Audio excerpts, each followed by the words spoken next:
Hello everyone. The third category of Vakrokti that Kuntaka deals with is Vākya-vakratā, which is deviant utterance at the level of a Vakya or sentence. To put it in Kuntaka's words, a sentence means a group of words. It contains indeclinable words, cases, adjectives, verbs and its different forms. It, that means Vākya-vakratā, is the deviant utterance of sentences like shloka. It is the deviant utterance of speech in a sentence. That is, this variety of deviant utterance depends on the deviant use of a group of words. As far as Kuntaka is concerned, the whole conventional category of Alankara is subsumed in this category. Kuntaka, in the first chapter of Vakrokti Jivita, observes the whole section of Alankara will fall within this category. That means within the category of Vākya-vakratā. At this point, I would also like to discuss Kuntaka's theory of Alankara a bit. We have seen that Kuntaka brings all the Alankaras under the broader ambit or category of Vākya-vakratā. Kuntaka is reluctant to accept all the Alankaras in his theoretical framework. For him, there are only 20 Alankaras. These Alankaras mentioned by Kuntaka include Dīpaka, Rūpaka, aprastuta-praśamsa, Paryokta, Vyājastudhi, Ulpreksha, Adishayokti, Upama, Shlesha, Vyatireka, Virodha, Sahokti, Drishtanta, Arthantaranyasa, Akshepa, Vibhavana, Sasandeha, Apahnuti and Samsrishti. Kuntaka also eliminates some Alankaras from the ambit of Alankara or figures of speech. These figures of speech which Kuntaka eliminates include Rasavat, Prayas, Urjasvi, Udatta, Samahita, Pradivastupama, Upameyopama, Tulya Yogyata, Ananvaya, Parivrutti, Nidarshana, Samasokti, Sahokti, Yathasamkhya, Ashis, Visheshokti, Sukshma, Lesham, Hetu and Upama Rupaka.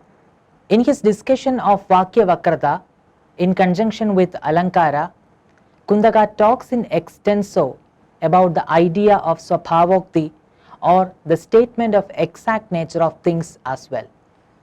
According to Kuntaka, although many critics before him have given Swabhavokti the status of an Alankara, he does not take this approach. Kuntaka says, well, this natural description which delights connoisseurs has been declared as a figure of speech called natural expression by the ancients. And why are you laboring so hard to pour ridicule on that idea? For, according to them, merely the general nature of things constitute the subject adorned, while the excessively delicate beauty added constitutes the adornment.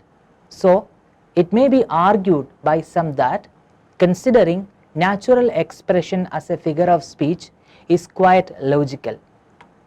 Kuntaka holds the view that a plain speech is always an alankarya, things that are to be ornamented. Swabhavokti, being the plain expression of an idea, cannot get elevated to the position of an ornament or alankara. The description of the natural nature of things in the same way they appear to the world is always an alankarya, something that needs to be ornamented. It cannot be considered an ornament at all. At this juncture, Kuntaka poses an important question. Is it necessary that we need to adorn all the natural things with the help of an alankara when they are being represented in kavya? Kuntaka answers this question in the negative.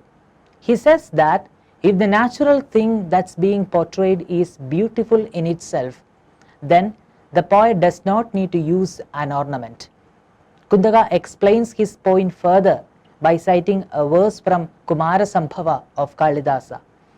With that slender bride face to face, though seated with all beauty aids, the women commissioned paused a while, with eyes bewitched by her natural grace.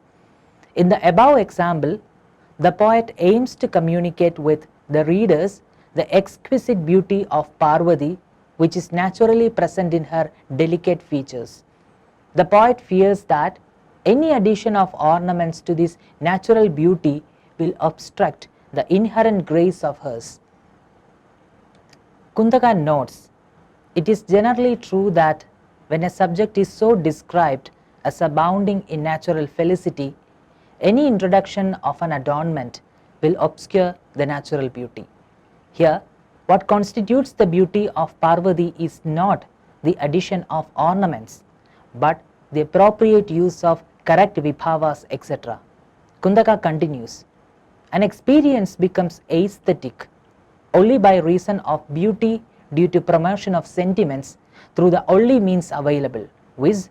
A proper mingling of vibhavas, etc. Any other extraneous element therein would become detrimental to its natural beauty.